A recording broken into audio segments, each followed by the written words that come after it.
membres praticiennes et praticiens de la participation citoyenne. Une association qui a près de 20 ans d'existence, donc assez structurante, qui accompagne les praticiens, praticiennes de la participation dans leur professionnalisation, qui réfléchit à des échanges de pratiques et qui a vocation aussi à décrypter des enjeux, des évolutions de notre démocratie et de notre système démocratique en général. Et c'est ce qui nous réunit ce soir avec un objet qui est le RIC délibératif. Alors le RIC délibératif, il est dans l'inconscient collectif très associé aux Gilets jaunes, notamment le RIC, pas forcément délibératif d'ailleurs, mais voilà, quelque chose qui nous a marqué il y a près de 7 ans maintenant. Et puis, il revient à l'agenda. Il revient à l'agenda grâce à Marie Pochon, ici présente, qui l'a inscrit comme projet de loi à l'Assemblée voilà, qui réveille un petit peu ce projet qui était une des issues attendues du mouvement des Gilets jaunes il y a déjà pas mal d'années. Donc, c'est l'occasion pour nous de revenir sur ce concept. Aujourd'hui, l'objectif, c'est de le décrypter un petit peu, de mieux comprendre le concept, puis de voir comment il s'inscrit aujourd'hui concrètement dans un projet de loi, de voir un petit peu ce qu'on peut attendre de cette initiative de Marie Pochon, quelles seraient les suites qui pourraient être données. Qu'est-ce qu'on peut donc en espérer de ce processus, voir comment on peut peut-être l'aider, je ne sais pas, c'est des questions qu'on se posera tout au long de cette heure et demie de webinaire. Pour nourrir la discussion et l'initier, donc deux intervenants et intervenantes principaux et principales. Donc Loïc Blondiot, à qui je passerai la parole en premier pour peut-être resituer un peu le concept. D'où vient le RIC? Euh, que veut dire un RIC délibératif? Ça sera la première partie. Et en deuxième partie, donner la parole à Marie Pochon, donc députée hein, de la Drôme, du mouvement Les Écologistes, qui est à l'initiative de ce projet de loi, pour nous dire un peu plus parce qu'il y a dedans. On verra qu'il y a plusieurs niveaux hein, de RIC délibératifs proposés, au niveau national, au niveau constituant, puis au niveau local, sans divulgacher la présentation, Marie, du projet de loi. Voir un peu pourquoi Marie Pochon l'a déposé maintenant, ce qu'elle en attend, ce qui pourrait, voilà, encore une fois, quelles pourraient être les suites du processus engagé jusqu'à maintenant. Donc, si ça vous va, on part pour 1 heure et demie. Après ces deux interventions, pendant ces deux interventions, n'hésitez pas à mettre vos questions dans le chat. Et après, il y aura une parole assez libre. Passez bien sûr à vous toutes et tous pour qu'on puisse tranquillement échanger avec nos intervenants et intervenantes. Donc, si ça vous convient, moi, je passe volontiers la parole à Loïc dans un premier temps introductif pour nous rappeler donc ce que c'est que ce RIC. Je voyais sur Wikipédia une référence à 1791. Je ne sais pas si tu vas remonter jusque-là. J'espère que tu pourras, en tout cas, nous donner quelques éléments de repère historiques, à la fois anciens et plus récents sur ce dispositif. Préciser un peu ce que c'est que le RIC, par contre, délibératif, qui est une notion un peu plus élaborée que le simple RIC. Quand on entend référendum et délibération, idéal habermasien, à des moments, on se dit que c'est presque un oxymore. Donc voilà, qu'est-ce que tu pourras nous en dire? Bah, c'est à toi, Loïc. Merci pour cette introduction au sujet.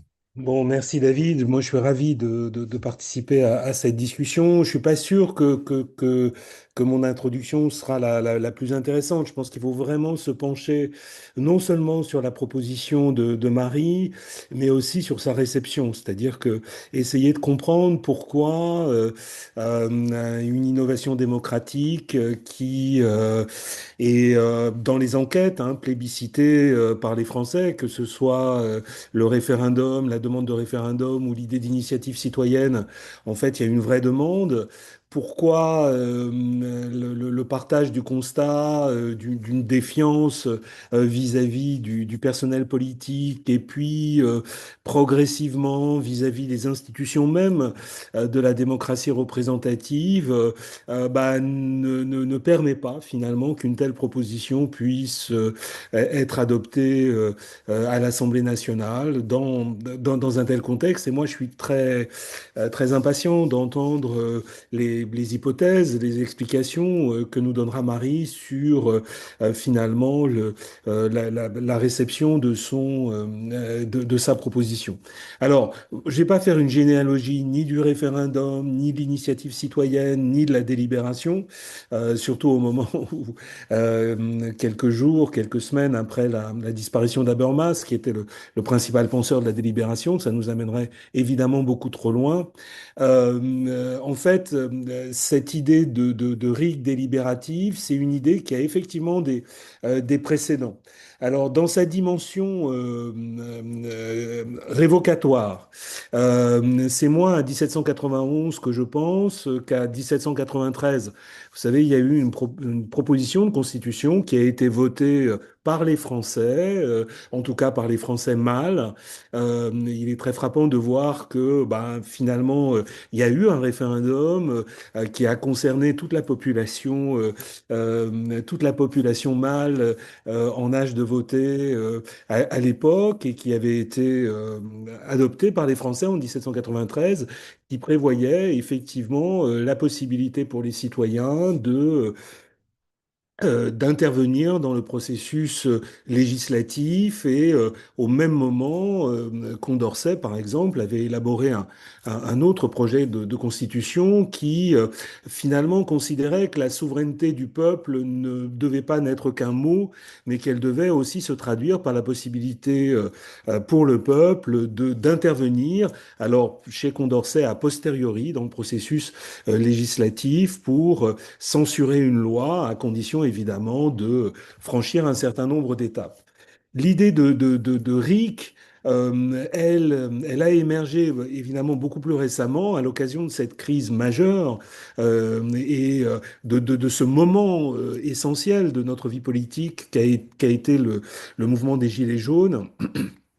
Et effectivement, ça a frappé évidemment tous les observateurs que la revendication principale, au bout de quelques semaines de mobilisation, soit le RIC, qui dans l'esprit des Gilets jaunes avait vocation à la fois à être constituant, c'est-à-dire à proposer des réformes de la Constitution, législatif, révocatoire, c'est-à-dire que il y avait quatre dimensions. C'était une forme de couteau suisse démocratique, révocatoire de certains élus et de censure a posteriori de la loi. Donc il y avait l'idée que l'on pouvait finalement démocratiser nos institutions et dans le sillage du mouvement des Gilets jaunes, pas mal d'acteurs, d'associations rappelaient, tout comme l'exposé des motifs de la proposition de loi de Marie Pochon, l'article 3 de notre Constitution de 1958 qui énonce que la souveraineté appartient au peuple, qu'il exerce par la voix de ses représentants ou par la voix du référendum. C'est-à-dire que dans la Constitution de 1958, il y a cette ouverture à deux possibilités finalement de caractériser la démocratie, la voie représentative et la voie référendaire. Le RIC délibératif, lui, c'est-à-dire l'adjonction de l'adjectif délibératif au RIC, c'est quelque chose, bon, alors moi je veux pas en revendiquer la primeur, mais qu'avec un groupe de travail à Terra Nova, on avait proposé dans un rapport en 2020-2021, qui nous avait, d'un certain point de vue, en fait, qui se fondait sur l'expérience d'un dispositif américain de l'État de l'Oregon qui était l'Oregon Citizen Council. C'est-à-dire qu'en Oregon, maintenant, depuis assez longtemps, depuis plus d'une dizaine d'années, voire même une quinzaine d'années maintenant, on pratique l'initiative citoyenne, c'est-à-dire qu'effectivement, on fait de la démocratie directe, comme en Californie, mais les initiatives citoyennes s'accompagne d'un dispositif délibératif. Au cours de la campagne, il y a un jury de citoyens qui étudie les différentes options proposées par l'initiative et publie un document très très court, mais qui fait le point des arguments relatifs à l'initiative citoyenne. Et on s'est aperçu que bah, les électeurs s'appuyaient vraiment sur sur ce document et sur cet avis citoyen, sur ce premier filtre citoyen pour prendre position.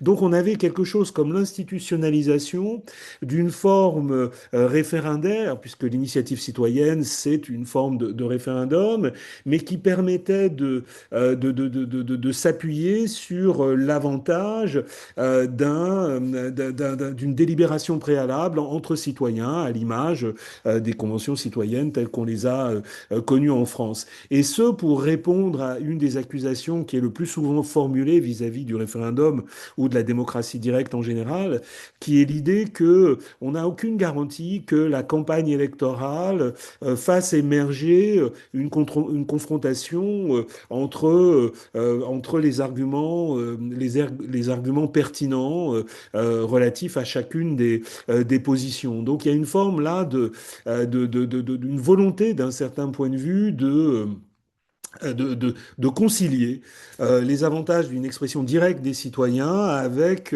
l'apport d'une délibération. Et si on croit un tantinet aux vertus de la délibération démocratique, cette idée nous paraissait vraiment bonne.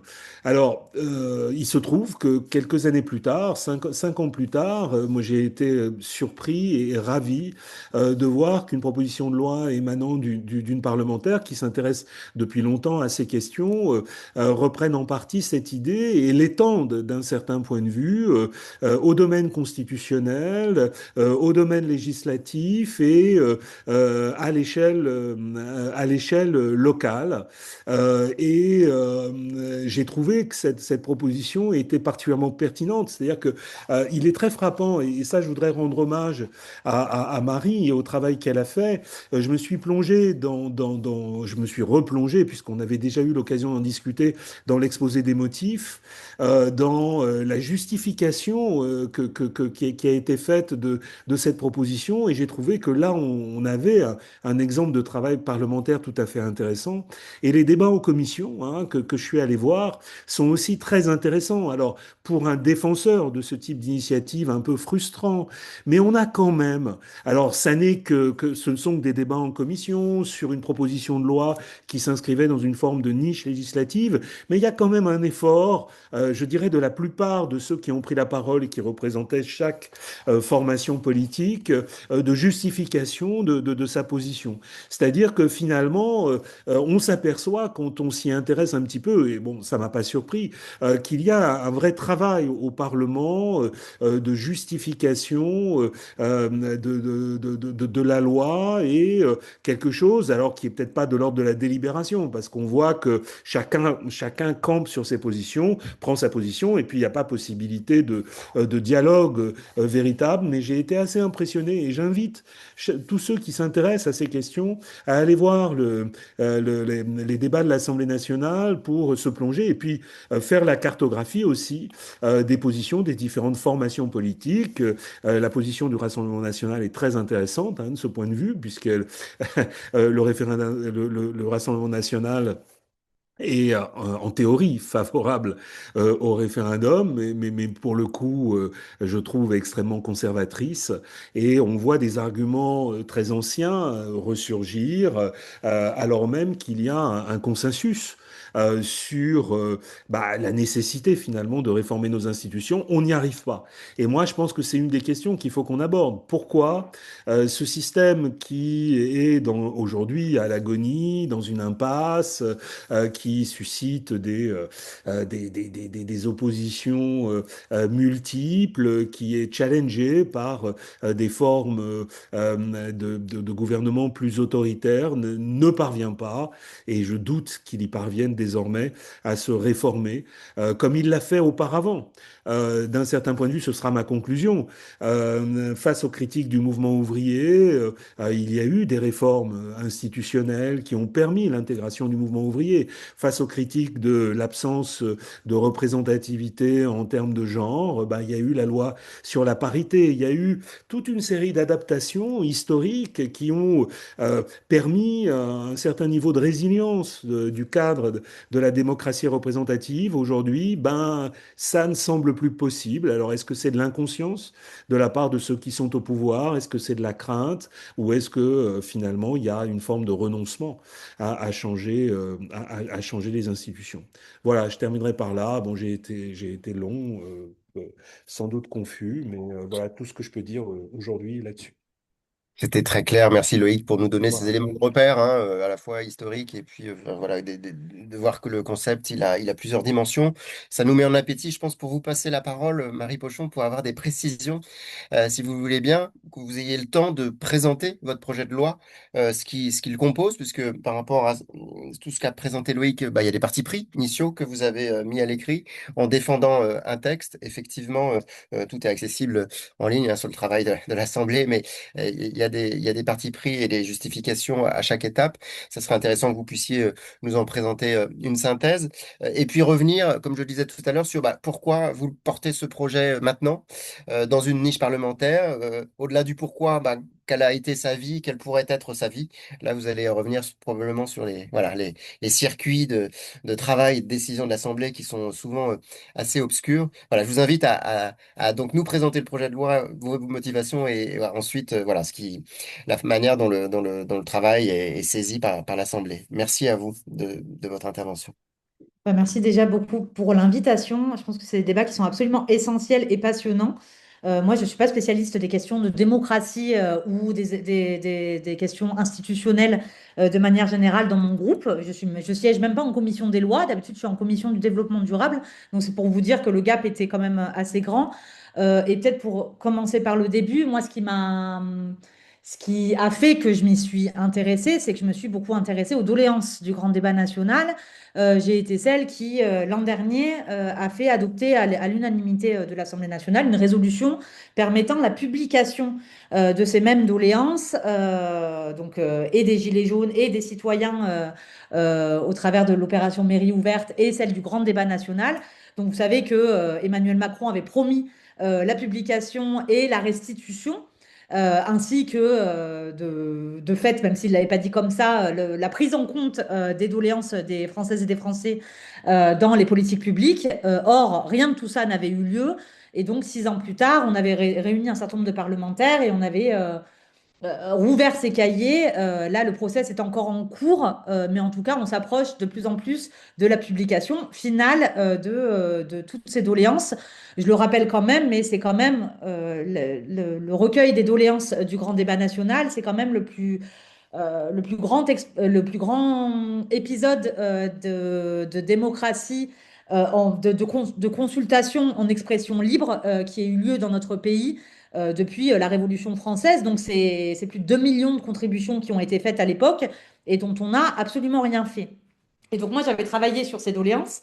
Et l'une des promesses que je m'étais faite, en tout cas, c'était de faire en sorte que la promesse présidentielle soit tenue et qu'effectivement ces cahiers soient disponibles. Mais au-delà de ça, ce que je trouvais essentiel politiquement, c'est que leur contenu puisse venir irriguer les débats politiques. Et donc, on s'est mis à analyser ces cahiers un petit peu partout. Et en fait, la première des revendications, c'était celle d'une démocratie renforcée et c'était celle du référendum d'initiative citoyenne, d'où le fait qu'on se mette à travailler dessus avec mon équipe.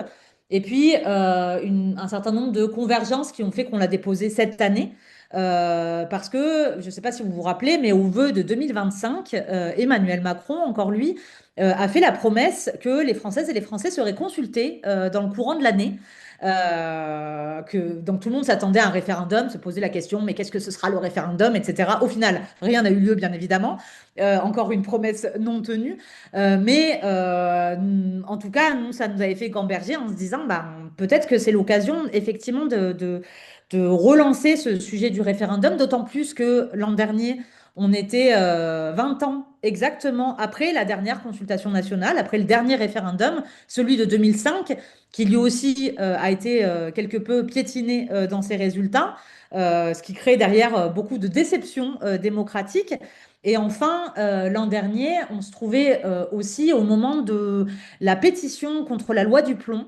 Je ne sais pas si vous souvenez, pendant l'été, plus de 2 millions de nos concitoyens et concitoyennes ont signé une pétition pour l'abrogation finalement d'une loi qui venait d'être adoptée par le Parlement. Et donc tout ça faisant, avec mon équipe, on s'est dit, ben, c'est peut-être que la solution, c'est peut-être de donner un petit peu plus de place aux citoyennes et aux citoyens, d'autant plus que ces constats-là ont été d'autant plus renforcés par les dernières enquêtes du CEVIPOF notamment, qui montrent que la confiance des citoyennes et des citoyens dans les représentants politiques n'a jamais été aussi basse. On est aujourd'hui à 78% des Françaises et des Français qui n'ont pas confiance dans leurs représentants politiques tout confondus. Ce qui est énorme. C'est des taux qu'on ne retrouve absolument pas ailleurs en Europe. Et en France, on normalise cette défiance politique, ce qui est absolument anormal en vérité. Et donc le taux de confiance dans le président de la République est le pire. Ensuite se trouvent les parlementaires et ensuite les élus locaux, etc. Mais pour autant, on a un vrai problème de défiance. Et cette défiance, elle n'est pas arrivée comme ça. Elle est arrivée d'un certain nombre de consultations qui n'ont servi à rien. Là, je pense effectivement au grand débat national, je pense au référendum de 2005, je pense aux conventions citoyennes pour le climat notamment, dont les conclusions devaient être prises sans filtre et auxquelles finalement on a apposé sans filtre. Bref, tout ça construit au fur et à mesure de la défiance, sans parler des mobilisations citoyennes. Je pense plus récemment à la réforme des retraites qui a quand même surmobilisé les Françaises et les Français et face des mobilisations face auxquelles le gouvernement a répliqué par un 49-3. Je peux parler de la démultiplication des ordonnances et du mépris du Parlement. Et le dernier épisode en date est sans doute le non-respect des résultats des élections législatives de 2024. J'en arrête là, mais en tout cas, ça faisait suffisamment de raisons pour se poser la question d'une manière de réparer un petit peu la démocratie et de faire en sorte qu'on retisse la confiance et qu'on fasse en sorte qu'on rééquilibre le pouvoir d'initiative euh, en, en matière de propositions politiques, que celle-là n'échoue pas seulement au président de la République et à sa majorité, mais que celle-ci soit plus partagée. Et ça, je le dis comme un dernier élément qui m'y a poussé, c'est que je suis parlementaire, moi, depuis 2022. Et je suis parlementaire d'opposition. Et ce que je constate depuis que je siège à l'Assemblée nationale, c'est qu'en fait, le pouvoir d'initier une proposition de loi ou une proposition de modification de la Constitution, en fait, n'est pas vraiment libre. Moi, je pensais qu'en tant que députée, je pouvais proposer des choses régulièrement, pouvoir mettre des idées dans le débat public, pouvoir les mettre en débat à l'Assemblée nationale. Et en fait, c'est absolument pas le cas. Aujourd'hui, le droit d'initiative réside uniquement soit en Emmanuel Macron et son Premier ministre et son gouvernement, donc, le pouvoir exécutif a beaucoup la main dans les semaines, pour vous dire le rythme parlementaire, 3 semaines sur 5, ce sont des semaines du gouvernement. Et donc, c'est le gouvernement qui décide de ce que nous débattons. Nous avons juste un droit d'amender. Donc, ça, c'est un premier sujet. Et même dans l'initiative parlementaire, donc on peut parfois faire initier des textes. En vérité, les marges de manœuvre sont très, très limitées, puisqu'elles se limitent à des semaines de l'Assemblée transpartisane où il faut pouvoir avoir l'aval des groupes de la majorité pour pouvoir déposer des textes et qu'ils soient mis à l'ordre du jour. Et sinon, un groupe d'opposition n'a qu'une seule journée par an pour pouvoir proposer des textes à l'Assemblée. C'est ce qu'on appelle les niches parlementaires. Et donc, on a de 9 heures à minuit pour faire examiner le maximum de textes que l'on peut. Et ça, c'est une fois par an. Si les débats ne sont pas terminés à minuit, on reprend l'année d'après. Donc, pour un député d'opposition, en tout cas, on n'a pas beaucoup de marge de manœuvre, ce qui est un sujet parce qu'on représente des citoyennes et des citoyens. Moi, je suis élue au suffrage universel. Et donc, pour moi, le RIC, ça permet aussi de mieux distribuer le droit d'initiative, puisqu'on permet aux citoyens d'initier des lois, mais les citoyens, c'est aussi des députés d'opposition par ailleurs, mais ça permet de faire irruption dans un cadre institutionnel qui est quand même très largement contrôlé par l'exécutif dans notre pays. Ce qui pose, pour moi, pas mal de questions au vu de l'évolution politique de la France et de ce qui pourrait se passer l'année prochaine, par exemple. C'est-à-dire qu'on laisse aujourd'hui la main dans nos institutions très largement au pouvoir exécutif et les droits de l'opposition sont très, très réduits en vérité. Donc, je le signale là. Et ça me permet de faire la transition. Moi, cette proposition de loi, je l'ai proposée dans le cadre de la niche parlementaire des écologistes. Donc, c'est la journée par an que nous avions pour proposer nos textes. Elle avait lieu le 12 février dernier, cette niche parlementaire. Et donc, avec mes collègues, on a discuté de tous les textes qu'on voulait déposer. Il y en avait plein, bien évidemment, et que des bonnes idées. Moi, j'ai proposé ce texte-là. Il a été positionné en troisième position dans l'ordre d'examen des textes. Et ça compte énormément dans une journée de niche. Mais j'y reviendrai. Et donc, ce que nous avons proposé, pour revenir sur le dispositif exact de la proposition de loi, mais effectivement, le mieux, c'est que vous alliez voir sur le site internet, comme ça vous pouvez la lire et voir un petit peu les. Vous pouvez également regarder les débats qui ont eu lieu en commission. Ils se sont arrêtés en commission, mais j'y reviendrai. En fait, on s'est inspiré à la fois des travaux de l'association Espoir RIC, qui regroupe un certain nombre de chercheurs, de citoyens également qui travaillent sur ces questions-là. Et on s'est inspiré également des travaux de Monsieur Blondiot, ici présent. Donc, c'est pour associer à la proposition de RIC également un aspect de délibération citoyenne, mais sans doute qu'on pourra, si vous avez des questions, y revenir. On proposait en fait trois formes de RIC globalement. D'abord un RIC constituant, c'est-à-dire la possibilité pour un certain nombre de citoyens de pouvoir initier une réforme de la Constitution tout en étant bordé par un contrôle du Conseil constitutionnel. Peut-être que j'irai peut-être pas dans les détails tout de suite. Je vais peut-être faire en général, et si vous avez des questions, on reviendra sur les détails parce que sinon. Donc, un RIC constituant, la possibilité de changer la Constitution, un RIC législatif, la possibilité de proposer une proposition de loi à objet unique par des citoyennes et des citoyens, la possibilité d'abroger une proposition de loi qui a été adoptée par l'Assemblée nationale et le Sénat. Donc ça fait totalement référence à la loi du plomb. Et la possibilité d'initier une délibération d'ordre local à l'échelle d'une collectivité territoriale. La possibilité pour les citoyens par le référendum en tout cas, de faire adopter une délibération à l'échelle locale, dans l'ordre, dans la manière dont on a construit le dispositif. L'idée, c'est qu'un certain nombre de citoyens procédaient au dépôt d'une proposition de réforme de la Constitution, d'une proposition de loi. Il y avait ensuite l'atteinte d'un seuil que nous n'avons pas fixé dans la loi. Et peut-être que je pourrais répondre à vos questions là-dessus sur pourquoi nous n'avons pas fixé de seuil, mais voilà, c'est des seuils qui devaient être fixés par la suite par une loi organique qui serait venue détailler les niveaux de seuil applicables à chaque proposition de réforme constitutionnelle, législative ou délibérative. Ensuite, il s'agissait d'avoir un contrôle constitutionnel sur les propositions qui étaient faites par les citoyens, histoire que les propositions allant à l'encontre des traités internationaux ou des droits humains fondamentaux reconnus dans les textes constitutionnels ne soient pas, comment dire, abîmés par les textes qui seraient proposés par les citoyens. Ensuite, on passerait à une étape d'assemblée citoyenne tirée au sort qui viendrait rendre un rapport sur l'objet et les enjeux et les conséquences d'une proposition de loi ou de la réforme constitutionnelle, et qui viendrait non pas donner un avis, mais qui viendrait donner un rapport général sur à la fois les points positifs et les points négatifs de telle ou telle proposition, ce qui viendrait irriguer le débat public. Tout ça serait encadré par une autorité indépendante que nous n'avons pas définie. De la même manière, on souhaitait que la loi organique puisse venir compléter la chose.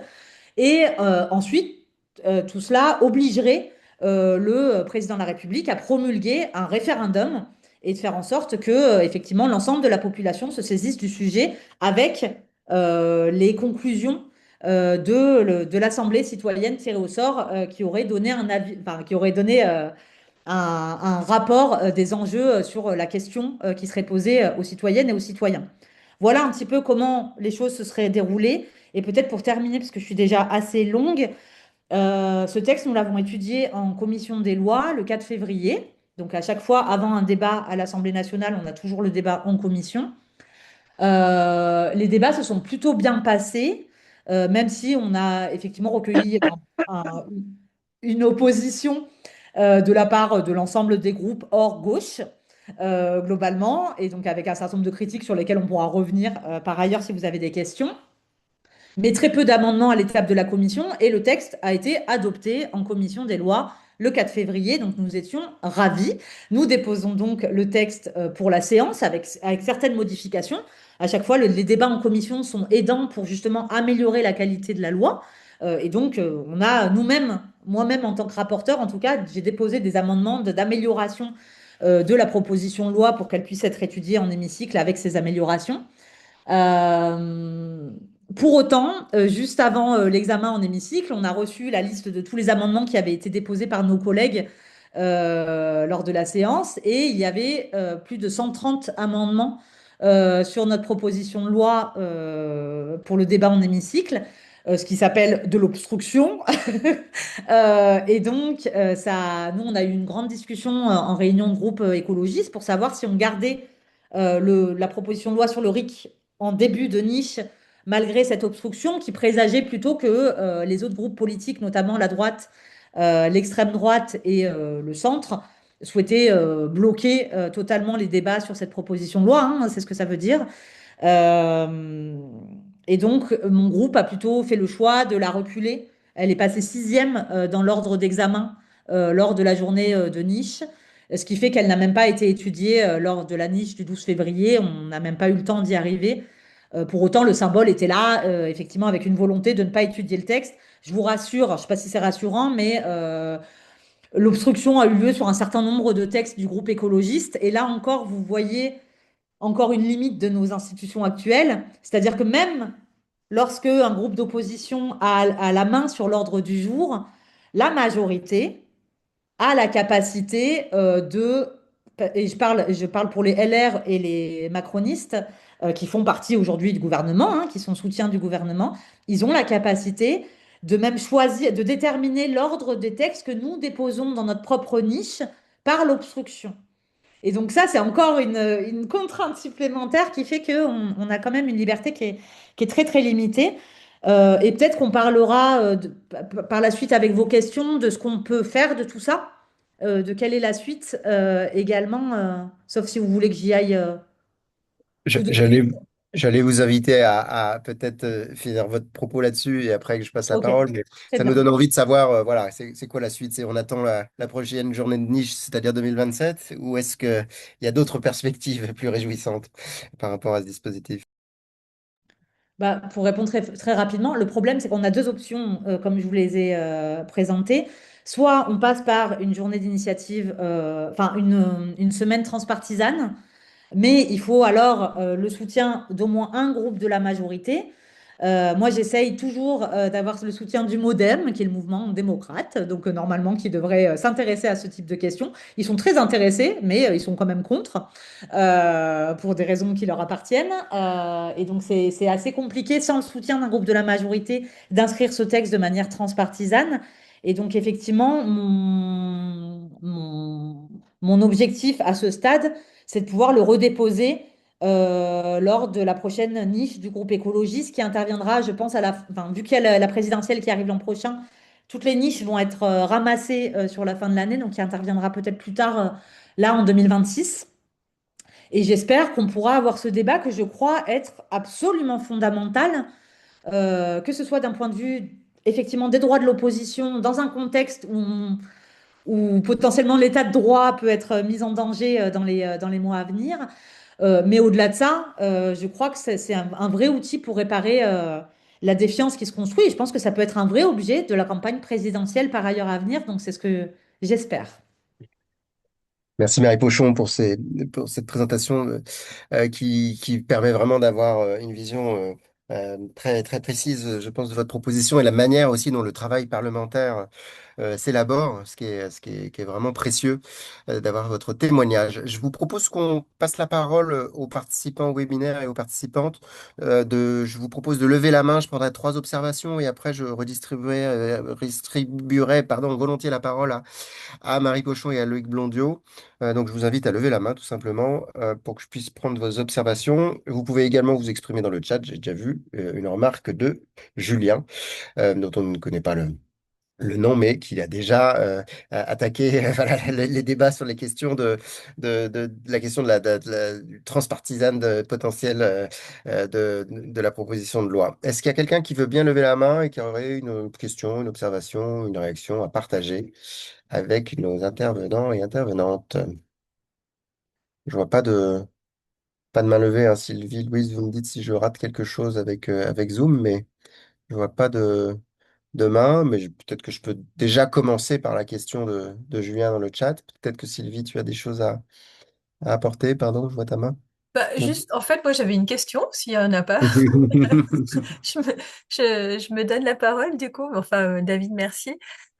Du coup, vous avez, quels ont été du coup les débats sur le fond et quels ont été du coup les arguments contre, effectivement, pour bien comprendre comment est perçue et reçue en fait cette proposition et comment les différents groupes eux-mêmes, enfin ceux qui sont contre notamment,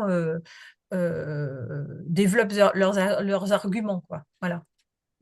J'entends, Sylvie, une question un peu du paysage argumentaire autour du projet Mm. de loi que vous avez pu voir, Marie Pochon, j'imagine, dans la commission des lois dont vous avez parlé tout à l'heure, qui était déjà un début d'exercice, et peut-être aussi dans les 130 amendements que vous avez reçus après. Est-ce que c'était que de l'obstruction ou est-ce qu'il y avait aussi des arguments intéressants? Donc ça, c'est une première question qui est déjà peut-être un peu épaisse, donc je vais peut-être vous la passer tout de suite en glissant en deuxième question la question de Julien.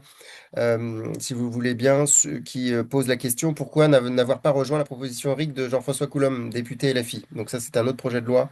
Je vous propose de répondre à ces deux questions, et puis Nathalie Leblanc, je vous passe la parole juste après, parce que la question du paysage argumentaire va être, je pense, assez importante pour vous, Marie Pochon. Ouais, bah, je vais peut-être d'abord répondre sur la proposition de Monsieur Coulombe, tout simplement parce qu'elle n'a jamais été inscrite à l'ordre du jour, ni lors de la niche LFI, ni de manière transpartisane. Donc c'est pas un manque de volonté, c'est juste qu'elle n'a jamais, on n'a jamais eu l'occasion d'en débattre. Chaque député dépose parfois enfin j'ai des collègues qui déposent une proposition de loi par jour. Donc en fait tout le monde peut déposer, et je peux tout à fait déposer beaucoup de propositions de loi. L'enjeu, comme vous l'aurez compris, c'est la mise à l'ordre du jour. Et effectivement, là, nous, on avait l'opportunité de mettre à l'ordre du jour. Et par ailleurs, ce n'était pas exactement la même proposition de loi, puisque celle de Monsieur Coulombe a inclué le RIC révocatoire. Donc c'est encore un autre enjeu, c'est celui effectivement de la révocation des élus. Parce que nous avons fait le choix de ne pas mettre dans la proposition de loi. Puis par ailleurs, il y avait quelques désaccords avec le groupe de la France Insoumise qu'ils ont exprimé par voie d'amendement, hein, ce qui est tout à fait normal, même s'ils étaient d'accord sur l'objectif. Donc comme ça, je commence à répondre sur les argumentaires qui avaient été utilisés. Même si les insoumis sont bien évidemment pour le référendum d'initiative citoyenne, ils étaient plus circonspects sur le contrôle du Conseil constitutionnel, notamment, et même sur l'aspect délibératif. Ce n'était pas quelque chose qui faisait partie, eux, de leur proposition. Donc, c'est une proposition un peu différente. C'est pas pour ça qu'on peut, enfin, je pense qu'on peut tout à fait avancer ensemble. Et en vérité, ils ont voté pour, hein, la proposition que nous avons faite, bien évidemment, mais elles ont certaines nuances, c'est normal. Et donc, nous avons pu en débattre en commission. Voilà. Par contre, concernant les autres groupes, effectivement, les nuances étaient trop grandes, je pense, pour arriver à un point de consensus. J'ai peut-être commencé par EPR, donc tous les groupes de le Modem, Renaissance, Horizon, globalement, se sont opposés au texte. Et j'essaie de retrouver les arguments qu'ils avaient utilisés. Mais globalement, chacun a utilisé, eux et la droite républicaine ont utilisé les arguments du fait que la Constitution ne doit être modifiée que d'une main tremblante. Certains arguments ont été utilisés sur sur le fait que potentiellement laisser autant de place aux citoyennes et aux citoyens, au peuple finalement, pourrait laisser trop de place à l'émotion dans la décision politique face à la grande rationalité, on le sait, des parlementaires dans les processus de décision, qu'il y aurait trop de place faite par exemple aussi à des influences vis-à-vis des citoyens dans le fait qu'ils prennent enfin, telle ou telle décision.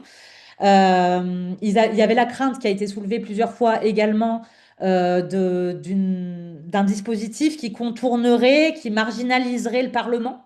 Donc c'est la place.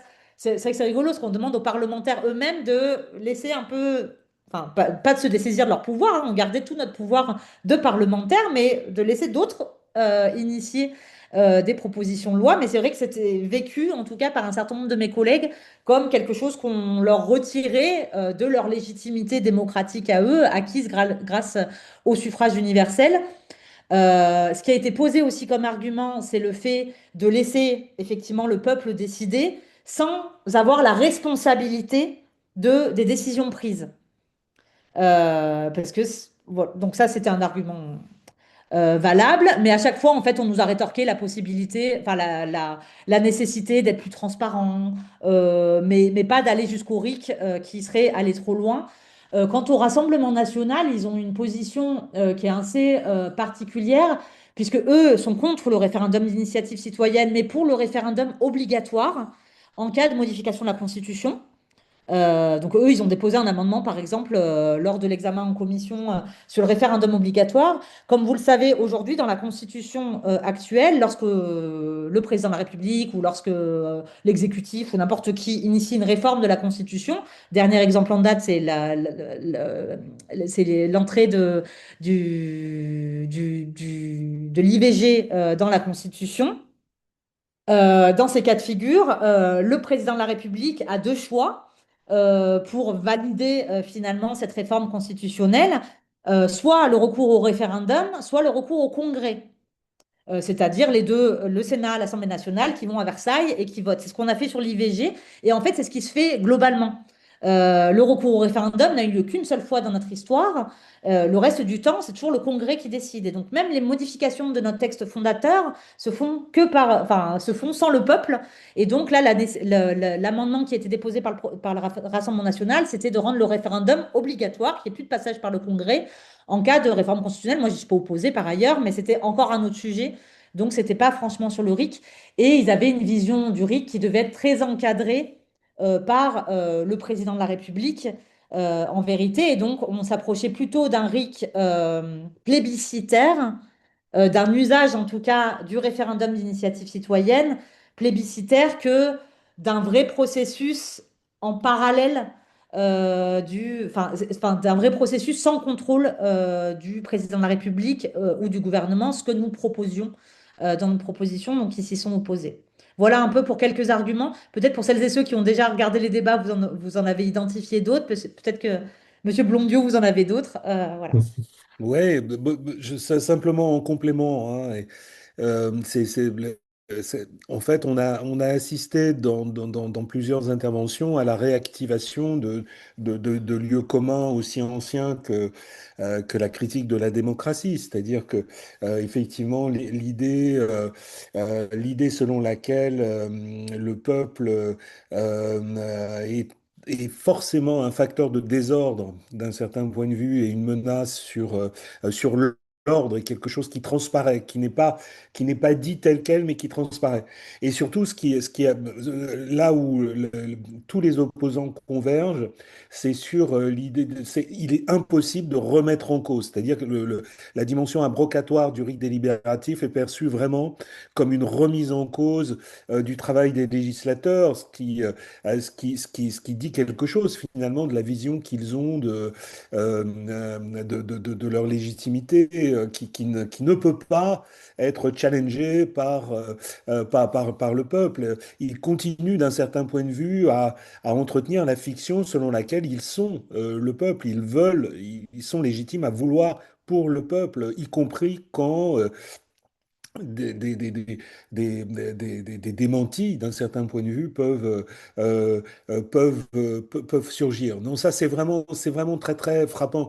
Ce qui est très frappant aussi, c'est que tous commencent par un détour obligé, par l'idée selon laquelle on a raison d'essayer d'innover, mais ils sont tous très consensuels, hein, sur la justification. Et effectivement, ça rend d'autant plus surprenant le fait que bah, les propositions telles que celles de Marie Pochon soient aussi peu nombreuses et en tout cas ne viennent jamais véritablement de ceux qui sont au pouvoir.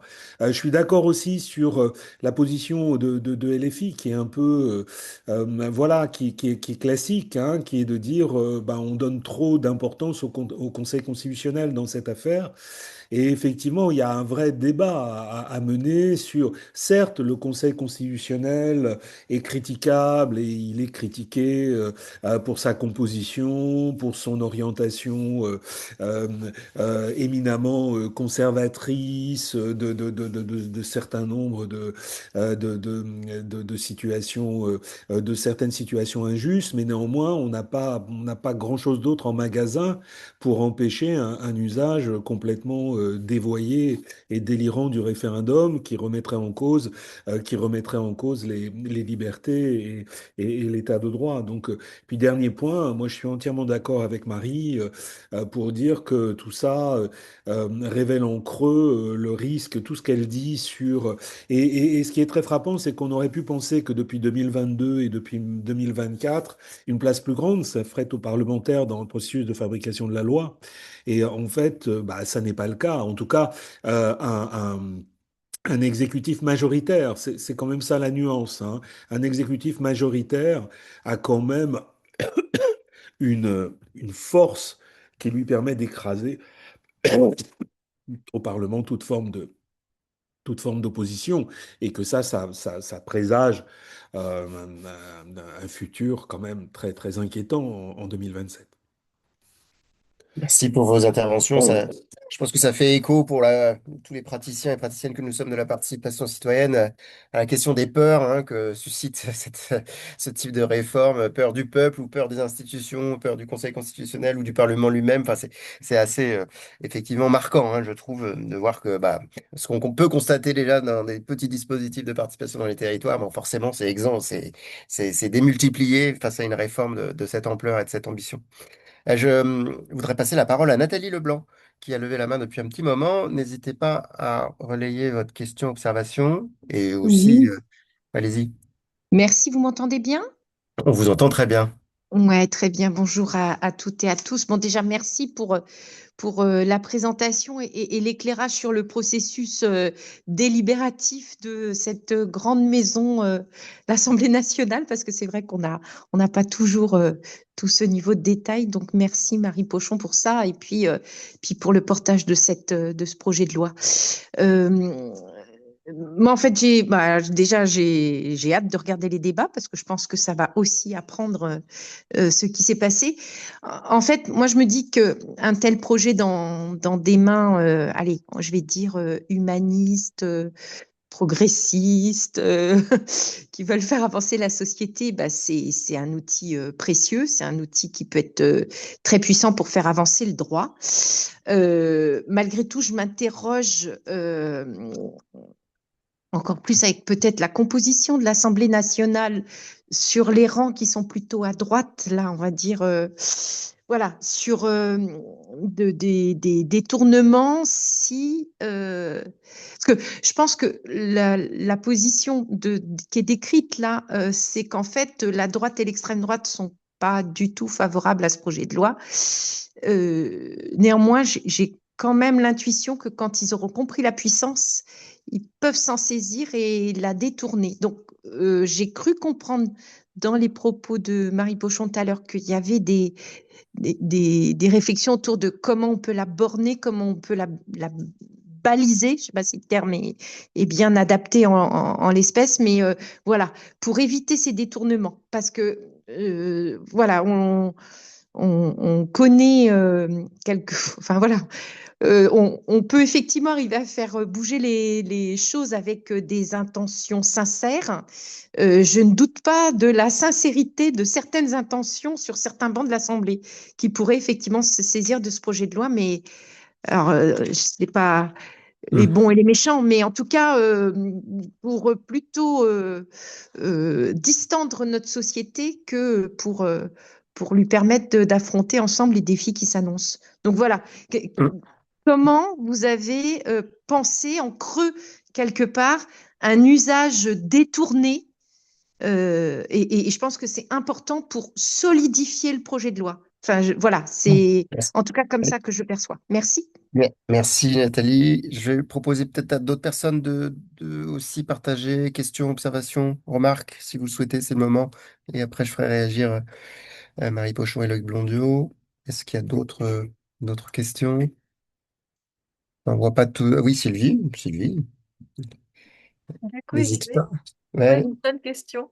Je me posais la question, enfin, au niveau local, est-ce que vous avez échangé avec du coup des niveaux locaux qui voilà, on sait qu'il y en a qui sont pas très loin d'aller vers ça, qui testent des choses.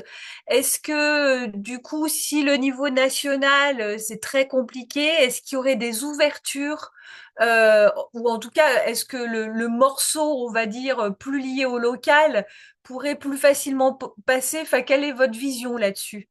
Voilà. Ça fait un petit package effectivement de questions pour aller un peu plus dans le détail. Marie Pochon, effectivement, des dispositifs que vous avez proposés.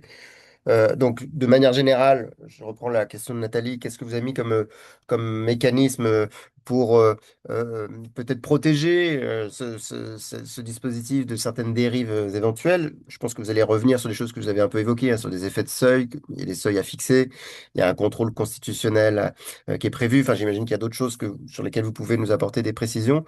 Et plus précisément, à l'échelle locale, voilà, la question de Sylvie. Euh, est-ce que, enfin, comment vous travaillez avec les territoires, vous avez la réputation d'être la voix de la ruralité, je crois, dans votre parti, parce que vous êtes de la Drôme. Enfin, j'ai vu ça. Voilà, vous connaissez la ruralité, les petites communes, a priori, vu le territoire dans lequel vous avez été élu. Est-ce que c'est faisable? Comment ça se fait? De quoi vous vous êtes inspiré? Là aussi, sans divulgacher votre texte de loi, il y a des collectivités qui sont citées dedans comme étant des repères sur des initiatives existantes qui ont déjà fait leurs preuves. Ouais, voilà. Donc, Marie Pochon, c'est à vous. Peut-être rapidement sur le local. Effectivement, enfin, moi j'ai pu me rendre à Grenoble avant l'examen de la proposition de loi, où c'est là qui est né un processus d'interpellation, en tout cas d'interpellation citoyenne avec plusieurs seuils là également. Je me rappelle plus les seuils, pardon, j'ai pas révisé. Mais en tout cas, ils sont allés assez loin dans la possibilité d'une forme d'initiative d'un référendum local. Le problème auquel s'est heurté Grenoble, hein, d'ailleurs, qui a été attaqué par la préfecture de l'Isère devant le tribunal administratif, c'est qu'aujourd'hui, il est illégal pour des décideurs locaux, des élus locaux, de se dessaisir de leur pouvoir de décider. C'est au conseil municipal d'acter les délibérations. Il est interdit de laisser les citoyens décider d'un truc. Globalement. Et donc, même sur les initiatives de budget participatif qui existent aujourd'hui dans un certain nombre de communes, c'est le conseil municipal qui, derrière, doit prendre la décision d'acter la décision citoyenne. Alors, ça peut tenir tant qu'on se fait confiance et tant qu'on fait en sorte que toutes les décisions qui seront prises par les citoyens, par droit d'interpellation ou référendum local, etc., vont être effectivement votées par la majorité à la mairie. Mais en fait, tout ça repose sur une forme de confiance. Ce serait bien que ce soit acté dans le droit que les citoyens peuvent initier un référendum et celui-ci s'applique. Point. À l'échelle locale. Et donc, c'était un peu l'objectif de notre proposition de loi. Donc, on s'est appuyé sur l'exemple de Grenoble, on s'est également appuyé sur l'exemple de Poitiers, ces deux communes dans lesquelles ces dispositifs ont été mis en œuvre. Il y a plein de dispositifs d'interpellation qui existent dans plein de communes, mais généralement qui sont plutôt des sortes de contournements de cette interdiction qui existe aujourd'hui dans le droit. Et donc, nous, on proposait juste de laisser la possibilité pour des citoyens, effectivement, sans aval et sans autorisation de leur mairie, de pouvoir eux-mêmes, à partir de seuils que pour le coup la collectivité aurait fixé, pouvoir décider par eux-mêmes de telle ou telle délibération. C'était un peu ça l'objectif à l'échelle locale. Et donc, par ailleurs, c'était assez pertinent de proposer ça juste avant les municipales, parce que j'ai vu aussi que lors des élections municipales, un certain nombre de listes un peu partout dans le pays ont proposé le RIC local, et c'est une attente citoyenne de la possibilité quand, bah, là, je vois le nombre de gens qui parfois ont perdu la mairie à 48% face à 52%. Vous voyez bien que le fait majoritaire fait que dans un certain nombre de communes, bah, les conseillers municipaux d'opposition, ils sont 5 face à 30 de la majorité, et c'est très compliqué de porter des propositions. C'est le même problème qu'à l'Assemblée nationale.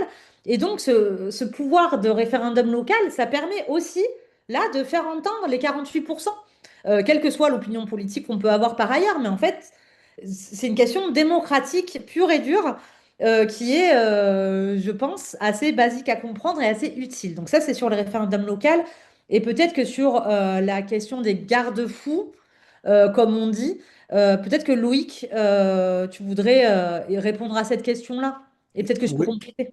ouais, non, je pense que tu aurais pu répondre, mais euh, il y a quand même des garde-fous, David le disait, il y a le Conseil constitutionnel, il y a justement cette instance délibérative de 250 citoyens qui est censée, d'un certain point de vue, alors j'aime pas l'utilisation du vocabulaire de la morale en politique, mais un peu borner et empêcher les dérives, mais dans l'hypothèse qu'évoque Madame Leblanc, qui serait l'hypothèse d'une arrivée au pouvoir d'acteurs qui chercheraient à instrumentaliser ça. Ça supposerait que le Conseil constitutionnel reste ce qu'il est, c'est-à-dire que soit encore une instance de gardienne de la Constitution, et ça supposerait aussi que la CNDP ou le CESE puissent encore,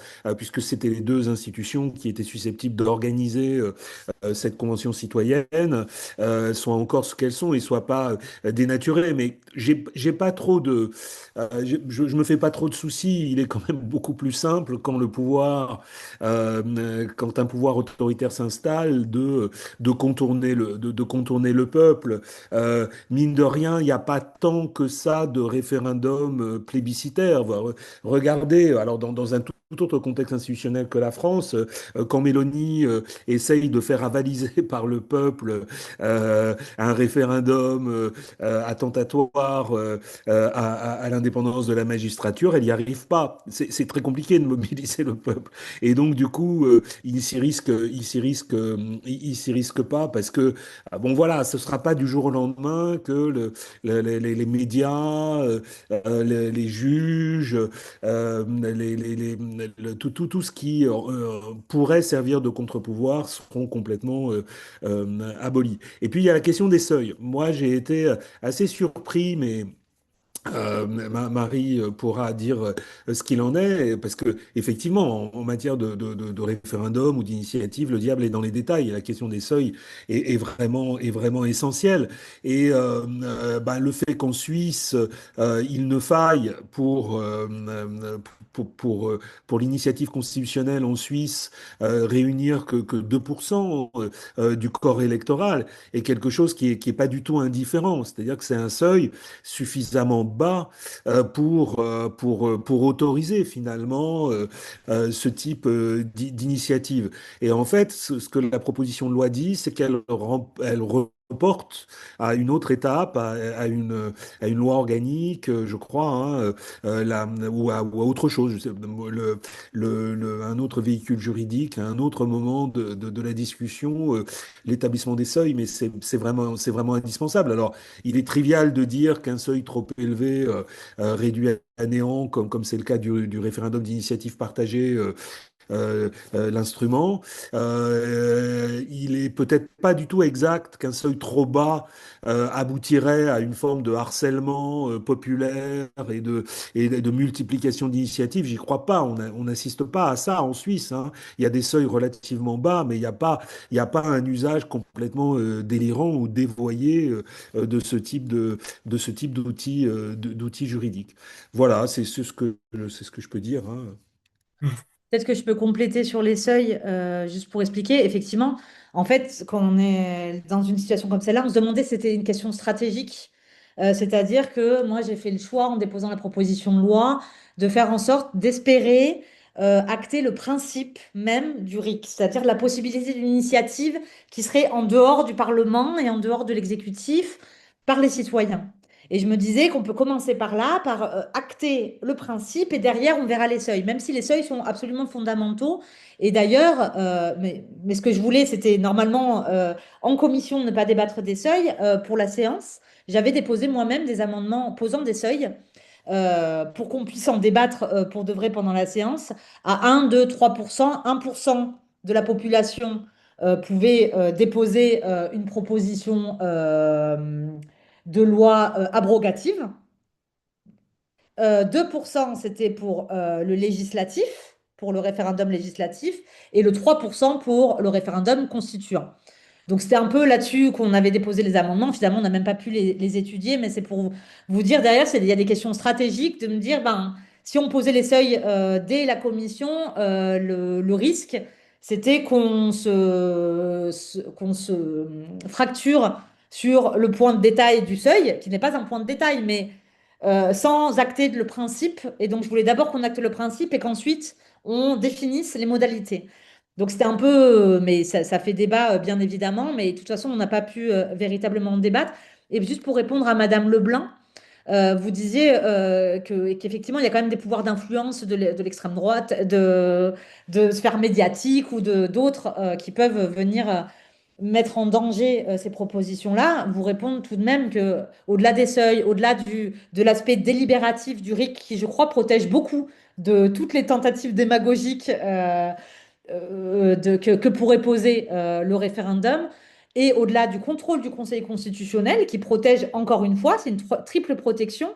En vérité, moi, je peux vous dire qu'aujourd'hui, l'état du débat parlementaire, il est démagogique, il est populiste, il est fortement influencé par des grosses chaînes de télé ou des grands propriétaires de médias.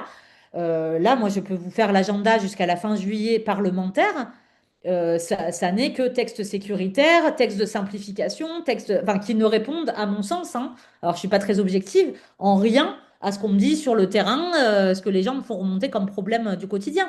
Donc donc dans tous les cas, cette influence médiatique, elle existe. Elle existera en cas de référendum citoyen. Elle existe totalement dans ce système représentatif également. Donc il faut y faire face.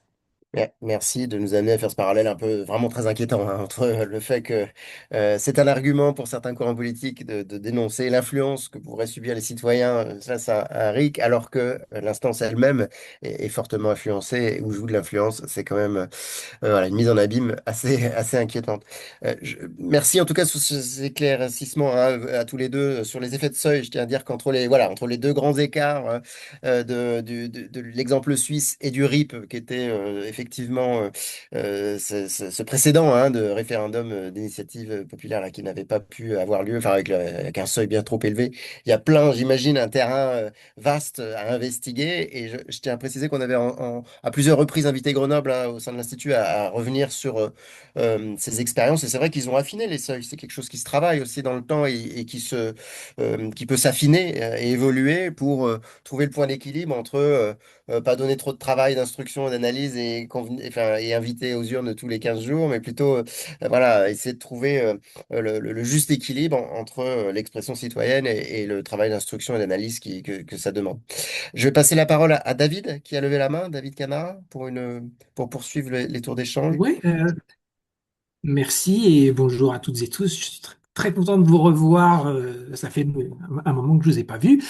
Alors moi, je voulais revenir sur les référendums locaux, municipaux, et profiter de toute l'expertise qu'il y a ici pour lever un doute parce que donc j'étais bien au courant qu'il y avait eu des difficultés à Poitiers et à Grenoble.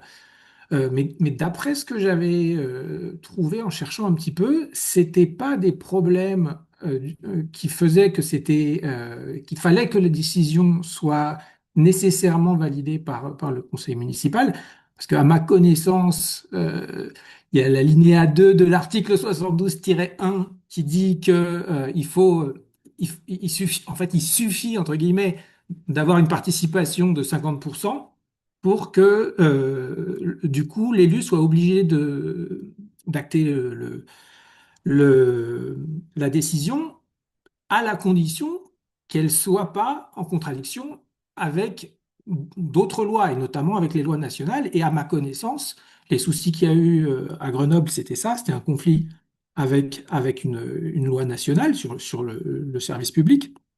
Et à Grenoble, pardon, et à Poitiers, alors je me souviens plus exactement, mais c'était, oui, parce que c'était de retirer des subventions à un aérodrome, je crois. Enfin, bref, en tout cas, il y avait encore une fois un problème de légalité et pas de légitimité.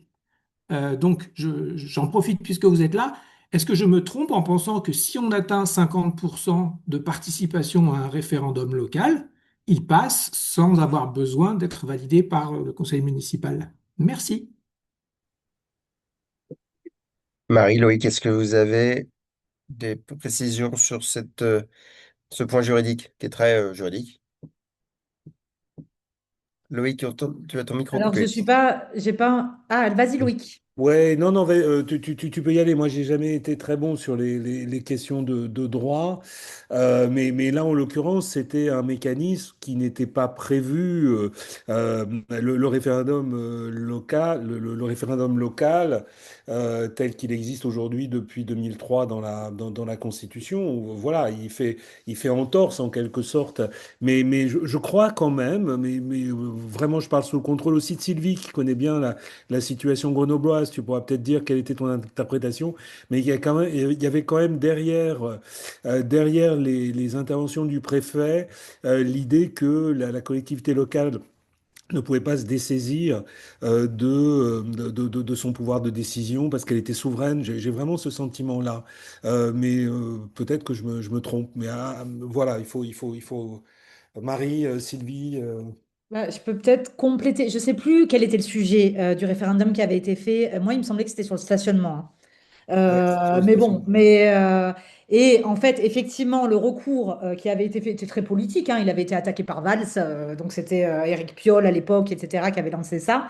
Ils avaient été attaqués non pas sur le motif de la délégation de la décision aux citoyennes et aux citoyens, mais sur le fait qu'ils avaient fait participer au référendum, au processus référendaire local, les mineurs et les étrangers. Ah Ce oui. qui va à l'encontre, mais pour eux, c'était l'ensemble des habitantes et des habitants de Grenoble qui devaient pouvoir Oui, c'est ça. Oui, participer. oui, tu as raison. Ah ouais, Et c'est effectivement, c'est effectivement. là-dessus qu'ils ont été Ouais, c'est attaqués. ça. C'est ça.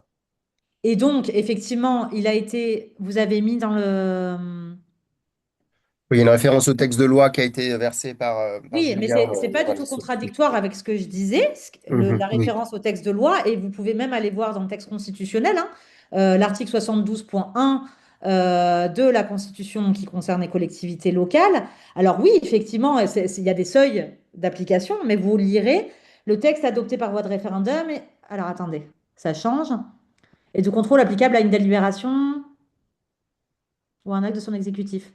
En fait, le problème, c'est que si vous vous en référez à l'article, alors je ne suis pas juriste non plus, hein, mais si vous en référez à l'article 72.1 de la Constitution, ta, ta, ta,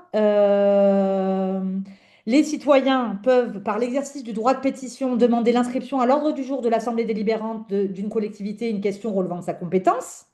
Donc c'est juste une inscription à l'ordre du jour. Ça n'est pas un droit de décider d'une délibération par eux-mêmes.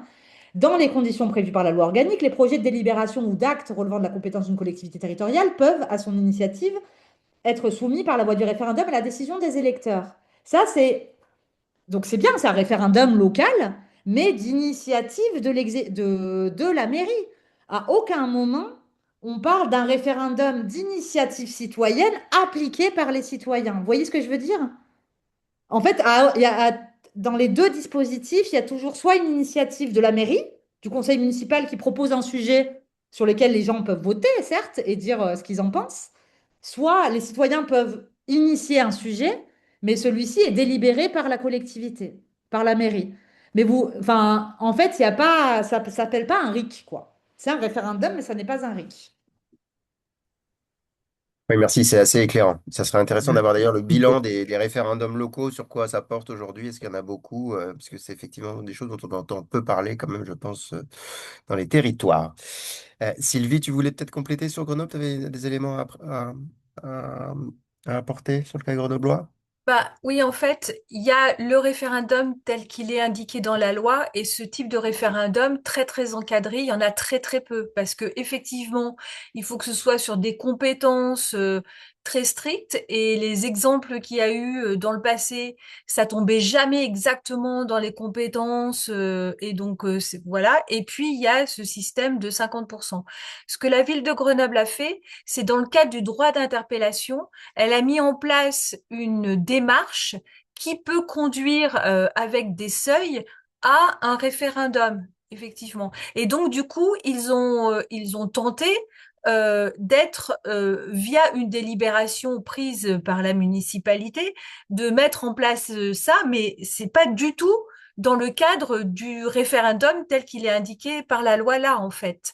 Et donc, on est sur des seuils plus bas euh, il me semble que cette question-là n'avait pas été trop remise en question, la question des seuils et le fait de mettre en place ce dispositif euh, interpellation, plusieurs niveaux effectivement de seuil pour soit avoir une médiation politique, soit avoir un panel de citoyens, soit avoir un référendum. Donc voilà, in fine. Mais effectivement, ce qui avait été retoqué par le préfet, c'était le fait que la mairie disait, bah, en fait, s'il y a plus de X personnes, et il me semble que c'était 20 000, qui était en fait le seuil, le nombre de personnes qui avaient voté pour la majorité. Donc, si en fait le référendum a recueilli plus de 20 000 oui ou non, en fait, voilà, ça s'appliquait. Et c'était ça qui avait été retoqué, le fait que ça s'appliquait. Et donc, ça ne peut pas s'appliquer. Il faut que ce soit la municipalité qui accepte derrière et qui revote, puisqu'en fait, la décision est entre les mains des élus et non entre les mains des citoyens. Merci pour cet éclairage. Il est 19h17, on approche tranquillement de 19h30. Je vous propose de prendre les dernières questions, observations, réactions. Je ne sais pas s'il y a de main levée. J'exhume sinon une question d'Angélique Châssis, un peu plus haut dans le chat, qui revenait sur la question de la mobilisation que Loïc, tu as abordé tout à l'heure, mais moi j'étais preneur de la vision aussi de Marie Pochon à ce sujet, c'est-à-dire comment on mobilise sur ces questions-là. Quelle est votre projection en faisant ce projet de loi? Comment on intéresse le public? Comment on peut l'intéresser à des sujets? Je pense que dans la question, il y a aussi comment on l'implique dans la préparation du RIC. Et c'est vrai que la dimension délibérative, peut-être que vous pouvez y revenir, bah, c'est l'idée de ces conventions citoyennes hein, qui viennent étudier, qui viennent avec j'imagine, du tirage au sort. Enfin, là, je ne veux pas faire votre réponse à votre place, mais selon voilà, les canons un peu des conventions citoyennes qu'on a connues ces dernières années. Donc ça, c'est peut-être quelque chose sur lequel je vous demanderais bien de vouloir revenir si vous voulez bien. Et je crois pas qu'il y ait d'autres questions, à moins que Sylvie, tu en aies vu d'autres dans le chat où il y a plusieurs Il commentaires y a une Ouais. comparaison avec le La modèle Suisse. suisse Ouais. qui est juste de mon point de vue en ce qui concerne les cultures, nos cultures politiques respectives, évidemment. Mais ça, c'est quelque chose qu'on expérimente tous les jours, hein, Mm, mm, cette infantilisation du peuple en France qui est quand même assez fascinante. mm. Mais Marie, c'est toi qui Oui. étais. Sur la mobilisation, ouais, est-ce que vous avez euh, des éléments à partager sur ce que vous aimeriez voir derrière ce RIC et comment mobiliser les citoyens autour de ce dispositif? Ouais, j'ai pas de baguette magique en vérité. Dans ma vie d'avant, avant d'être députée, j'étais coordinatrice d'une association qui s'appelait Notre Affaire à tous. Et à l'époque, en 2018, donc on est juste après les Gilets jaunes, pareil, machin, et on lance l'affaire du siècle, qui est la plus grande, qui devient rapidement la plus grande pétition signée de l'histoire, et elle n'a jamais été dépassée, même par la loi Duplon. Voilà, ce qui est un recours contre l'État français pour inaction climatique. Et donc, moi, j'ai baigné là-dedans, dans ces affaires de mobilisation citoyenne, etc., à un moment où ces questions-là, climatiques notamment, étaient très débattues. On avait des marches monstres, etc. Moi, je constate quand même pas le désengagement, mais la fatigue démocratique. Moi, je la constate dans la Drôme. Alors, je vois plein de Drômois dans le Zoom, merci d'être là. Mais, euh, mais c'est vrai que je la constate et je pense qu'on peut la constater partout dans le pays, une sorte de fatigue, un truc de bah, on s'est mobilisé plein de fois, on s'est fait entendre plein de fois et en fait rien ne marche. Et donc, faut qu'on trouve un moyen d'arrêter cette fatigue-là, parce que derrière s'installent potentiellement des choses qui sont très dangereuses. Donc moi, c'est ce qui me fait peur. Je pense que là, dans le contexte actuel dans lequel nous sommes, c'est-à-dire dans une année de présidentielle, puisque c'est ça qui va se jouer, moi, j'espère pouvoir faire du RIC un sujet et de la démocratie et de la manière dont nous, en tant que citoyens, on peut se saisir des sujets qui nous préoccupent, etc., un sujet central de la présidentielle. Donc, comment on fera, je ne sais pas exactement. Je ne crois pas que ça passe par une énième pétition, etc., parce que je ne sais pas ce qu'il faut attendre de nos dirigeants actuellement dans l'écoute de cette considération citoyenne. Moi, j'ai envie d'en faire un débat central de la présidentielle. J'y œuvrerai en tant que parlementaire, j'y œuvrerai avec mes collègues. On a un certain nombre de collègues à être convaincus que cette question-là est un peu centrale. Et à chaque fois que je rencontre des acteurs, là, juste avant, je voyais un collectif qui s'appelle C'est qui le patron, que vous connaissez peut-être, qui travaille, c'est une marque de consommateurs sur la question des prix rémunérateurs pour les agriculteurs. Donc, vous connaissez les briquettes de lait, machin. Et donc, je l'ai rencontré et eux, ils me disent, bah, nous, on a envie de faire une convention citoyenne sur l'alimentation et l'agriculture.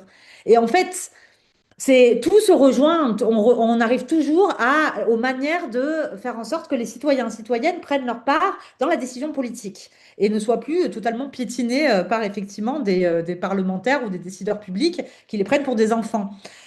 Et donc ça, c'est l'enjeu, à mon avis, de l'année à venir. J'ai pas d'idée magique de ce qu'il faudrait faire. Je serais preneuse d'idées si vous en avez. Et moi, j'en serais l'actrice à la place qui m'est donnée. Mais voilà, je suis un peu coincée là-dessus. Je vais essayer de réinscrire, comme je vous l'ai dit, cette proposition de loi lors de la prochaine niche du groupe écologiste. Mais j'ai pas et j'incite tous mes collègues de le faire aussi dans leur propre niche. On va essayer de le déposer en transpartisan également. Ça, c'est pour le boulot parlementaire. Après, qu'est-ce qu'on peut faire en tant que citoyen? Je pense qu'on peut poser ce sujet-là comme fondamental à l'heure de la présidentielle. Ouais, moi, sur la question de la mobilisation, j'ai pas non plus de recette, mais simplement, il force est de constater que quand le peuple a le sentiment que ça en vaut la peine, et il se mobilise. On l'a vu au moment du référendum sur le traité constitutionnel européen, on l'a vu au moment des cahiers de doléances et du grand débat. Bon, il peut se tromper aussi hein, sur ce qui sera fait de ce qui. Moi, je trouve par exemple qu'on regarde, et j'arrête pas de le dire, le contexte suisse avec beaucoup de condescendance, beaucoup de mépris. Par exemple, on trouve que le fait qu'il y ait que 30 à 40% des gens qui se déplacent pour aller voter, c'est un problème. Mais c'est énorme si on y réfléchit un instant. Et les recherches sur les comportements politiques en Suisse montrent qu'en fait, ce sont pas toujours les mêmes qui votent. C'est en fonction de l'intérêt que l'on trouve au sujet. Il y a une forme de turnover. Et ben, l'élargissement que ça permet en termes de participation, c'est absolument sans commune mesure avec ce qui existe en France, où le processus de décision est capté par vraiment une toute petite minorité de la population. Donc moi je crois qu'effectivement, il faut avoir confiance. Il faut avoir confiance un minima dans la capacité du peuple à se mobiliser. Je trouve que si les référendums parvenaient à 40-50% de participation, compte tenu du fait qu'il y en a 4 fois par an, hein, à toutes les échelles, et il y en a beaucoup, ce serait déjà absolument magnifique. Dernier point, il faut pas se leurrer. N'importe qui ne déposera pas en Suisse. Certains font valoir que finalement, l'initiative citoyenne, elle permet à des acteurs déjà organisés, à des syndicats, à des partis politiques minoritaires, d'essayer d'influencer le débat politique. C'est pas des citoyens lambda qui déposent des propositions. En fait, c'est pas du tout une remise en cause, comme on le dit parfois, de toutes les formes d'organisation de la société civile. Au contraire, c'est pas une remise en cause des partis. Ça permet une certaine, voilà, je trouve une certaine, un certain élargissement du débat politique. Merci Loïc. Il est vrai que pour avoir eu l'occasion d'observer un peu le fonctionnement suisse qui est rafraîchissant, je croise deux choses. C'est vrai que le rapport à l'abstention ou au taux de vote n'est pas le même en Suisse. Ils assument le fait qu'ils ont beaucoup de votations, donc ils votent quand ils se sentent concernés par une votation. On n'est pas dans le rapport infantilisant à la culpabilisation de l'abstention, ce genre de choses. Euh, je passe la parole à Judith qui a levé la main. On approche de la fin. Je pense que ça va être probablement la dernière prise de parole avant que je vous passe la parole, Marie, Loïc, pour un mot conclusif. Judith? Oui, bonsoir à toutes et à tous. Et promis, David, je ferai court. Merci beaucoup, Marie Ponchot. C'était vraiment très intéressant d'avoir votre décryptage à la fois de pourquoi vous avez porté ce projet-là, mais aussi comment ça a été reçu. Enfin, pour nous, c'est vraiment très intéressant et je trouve qu'on a mis ce soir le doigt sur plein de choses vraiment passionnantes sur la question de l'infantilisation et effectivement, enfin, la haine du peuple, comme disait Jacques Rancière, cette peur en fait vraiment viscérale du peuple. Et en fait, je me posais la question, j'ai accompagné pas mal de conventions citoyennes et autant je sais que ce qui s'y passe est toujours de grande qualité, autant je sais que ça ne fait pas bouger d'un iota les acteurs qui sont extérieurs.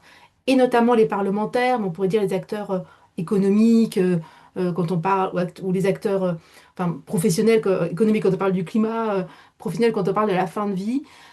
Et je me posais la question de est-ce qu'il ne faudrait pas aussi finalement créer ces occasions que nos décideurs, que les représentants du peuple et les représentés coélaborent plus les lois, un peu comme ça se fait dans les commissions, enfin collabore la loi ou collabore l'action publique, collabore l'action publique, comme ça se fait dans les commissions mixtes, comme la ville de Poitiers d'ailleurs l'a fait dans son assemblée citoyenne, une assemblée mixte, parce que je me dis, en fait, on entretient aussi une forme de séparation, et c'est important de donner plus de pouvoir. C'est pas du tout en désaccord avec ce que vous portez, c'est plutôt de se dire, est-ce qu'il ne faut pas multiplier les occasions, quelque part, d'une co-formation réciproque entre les représentants et les représentés pour sortir un peu de cette espèce de peur, et de l'autre côté, d'un rejet, parce que dans les dispositifs citoyens, il y a parfois aussi des propos très durs qui sont portés sur les représentants qui sont pas tous de bonne foi, on va dire. Voilà. Donc je ne sais pas ce que vous en pensez, mais je me dis, il y a peut-être des dispositifs délibératifs mixtes à inventer aussi pour accompagner cette évolution de notre rapport plus adulte à la politique. Bien, merci Judith pour cette intervention. Ça fait écho à des travaux de l'Institut hein, sur les formes d'hybridation. Je reprends le terme, mais d'hybrider des dispositifs. Les commissions mixtes bruxelloises, je crois que ça a été aussi expérimenté en Occitanie. Je sais pas ce que ça a donné finalement. Et Poitiers, tu le cites, avec des assemblées qui mixent les panels. Peut-être Marie, Loïc, une réaction à cette proposition de Judith, si vous le voulez bien. Et peut-être, je vous invite aussi à partager un dernier mot, peut-être, puisqu'on approche de 19h30. Je vais essayer de pas trop déborder si ça vous convient.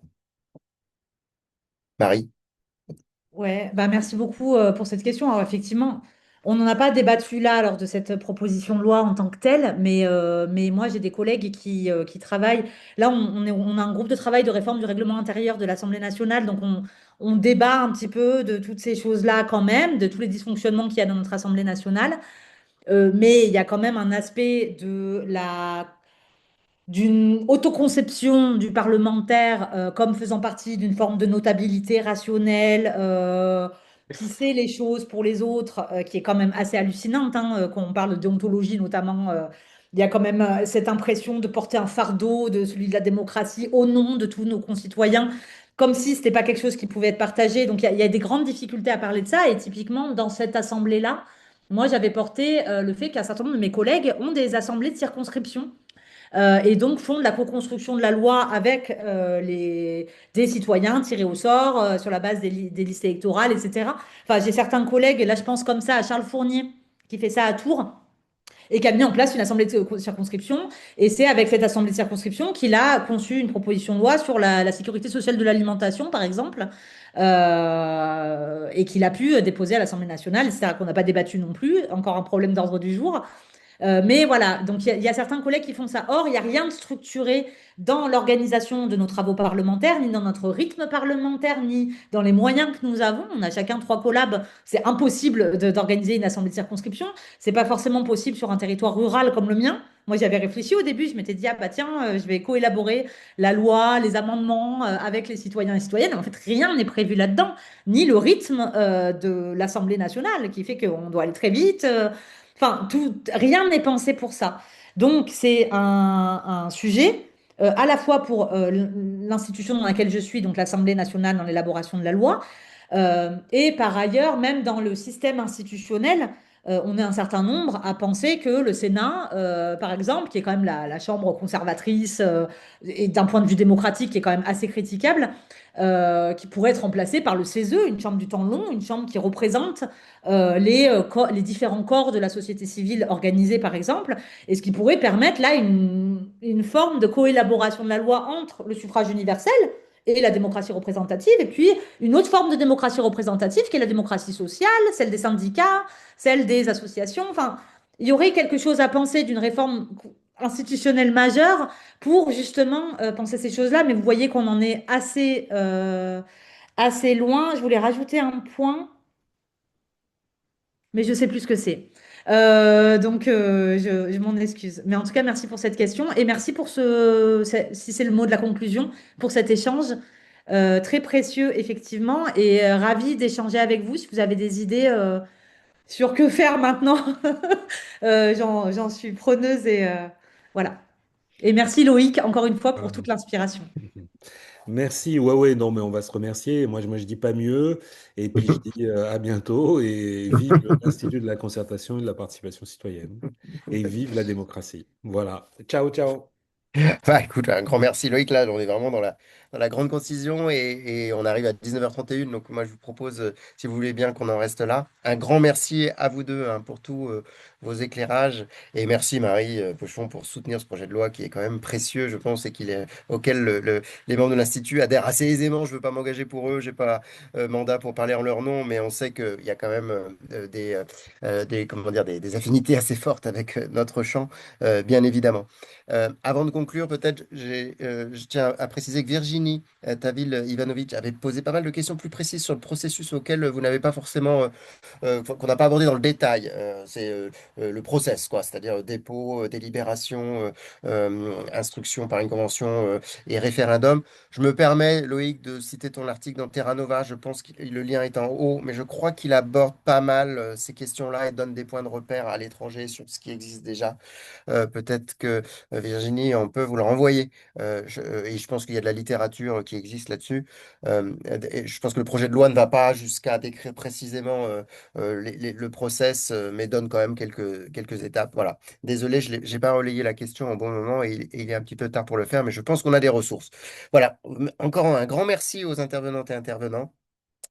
On attend avec impatience la prochaine niche parlementaire et les débats de fin d'année et les présidentielles pour voir comment ce débat va percoler dans l'espace médiatique pour les présidentielles. En rappelant peut-être, je propose ce petit mot de la fin, l'article 6 de la Déclaration des droits de l'homme que vous citez dans votre projet de loi, qui dit: La loi est l'expression de la volonté générale. Tous les citoyens ont le droit de concourir personnellement ou par leurs représentants à sa formation. Je crois que ça dit bien là où nous en sommes dans notre démocratie et l'inversion que vous proposez avec notamment ce RIC de remettre le fait de pouvoir concourir personnellement à la formation de la loi au cœur des enjeux démocratiques de demain. Voilà, merci à vous toutes et tous, merci à tous les participantes et participants. Suivez l'activité de l'association, adhérez, n'hésitez pas à titre personnel ou au titre de vos personnalités morales. C'est précieux pour notre vie associative. Et bonne soirée à toutes et tous. Au revoir. Au Bonne revoir. soirée, au Au revoir. revoir. Merci à vous. Merci Yeah. beaucoup. Tout sera Merci sur notre Louise, site. merci Sylvie. Donc, Ouais. vous pourrez tout retrouver sur le site de l'ICPC. Merci beaucoup. Merci, merci à Merci vous. Marie, merci Loïc, Merci. merci Merci, David. au revoir.